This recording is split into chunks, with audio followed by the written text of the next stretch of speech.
Shalom Bapak Ibu Saudara, kali ini kita akan membahas tentang polemik Natal yang berjudul Sejarah Pohon Natal. Dan dari dulu, pohon Natal itu adalah sebuah tradisi hiasan atau sekedar pernak-pernik Natal untuk memerindah perayaan Natal. Namun, dengan adanya pohon Natal setiap hari raya Natal, muncul kesan seperti pohon Natal adalah berhala yang wajib ada. Nah, dari mana sebenarnya tradisi pohon Natal ini? Di dunia maya tersebar beberapa cerita sejarah pohon Natal.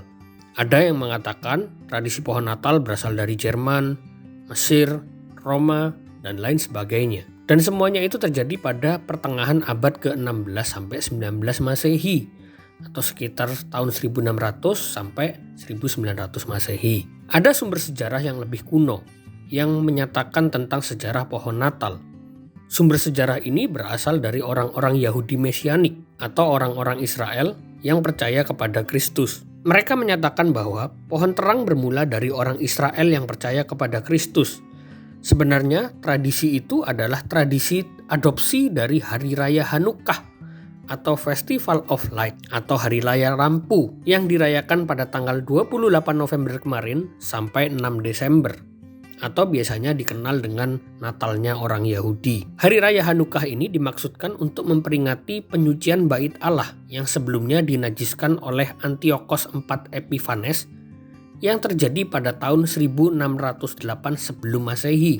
Ketika itu orang-orang Yahudi dibantai, Bait suci Yerusalem dikotori. Mereka mengorbankan seekor babi betina yang merupakan penghinaan bagi orang-orang Yahudi di Bait Allah kepada dewa Yunani, yaitu dewa Zeus. Pelecehan ini terjadi bertahun-tahun. Namun akhirnya suku Yehuda dan saudara-saudaranya berhasil merebut kembali Yerusalem, membersihkan Bait Allah, dan memulihkan praktik agama Yahudi. Mereka merayakannya selama 8 hari. 8 hari ini ada dasarnya. Mereka mengingat perjuangan suku Yehuda dan iman mereka untuk menghadapi rintangan yang luar biasa. Ketika itu ada peristiwa ajaib yang terjadi. Ketika mereka berhasil merebut bait suci, mereka menemukan kendi kecil berisi minyak yang dibubuhi materai imam besar. Dan di dalamnya itu minyaknya berisi sangat sedikit, yang diperkirakan pada saat itu tidak mungkin bertahan untuk menghidupkan cahaya selama 1 hari. Tetapi keajaiban terjadi. Minyak itu bertahan selama 8 hari. Itulah mengapa orang Yahudi merayakan Hari Raya Hanukkah selama 8 hari. Tradisi ini ditiru oleh orang-orang Yahudi yang memilih percaya kepada Tuhan Yesus dengan menghiasi pohon Natal dengan lampu. Dan jauh setelah itu, umat Katolik mengadopsi tradisi ini juga, yang dikenal dengan masa Advent hingga hari ini.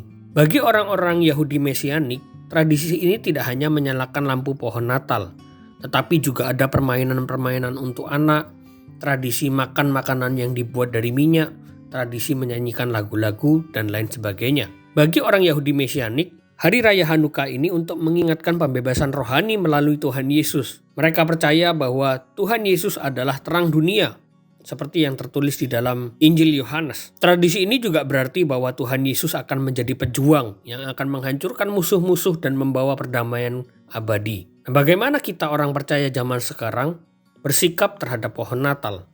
Selama pohon Natal itu tidak disembah, tidak dikultuskan, dan hanya sebagai tanda atau hiasan, itu tidak menjadi masalah, apalagi hanya untuk permainan anak-anak. Namun jika dikultuskan dan disakralkan, misalnya pohon Natal itu wajib, dan memaksakan membuat pohon Natal dengan biaya yang fantastis, apalagi sampai berhutang, tentu hal ini tidak baik. Boleh kita meniru orang Yahudi Mesianik yang menandakan bahwa pohon Natal itu harus ada lampu yang melambangkan bahwa Tuhan Yesus adalah terang dunia, untuk mengingatkan bahwa Tuhan Yesus memang adalah terang dunia yang berjuang untuk menghancurkan kuasa gelap sebagai langkah pembebasan rohani kita dari dosa-dosa.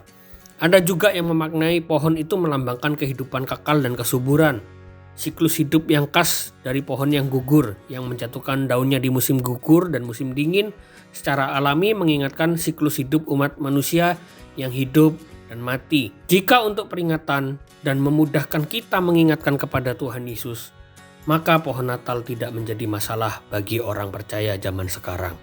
Tuhan Yesus memberkati.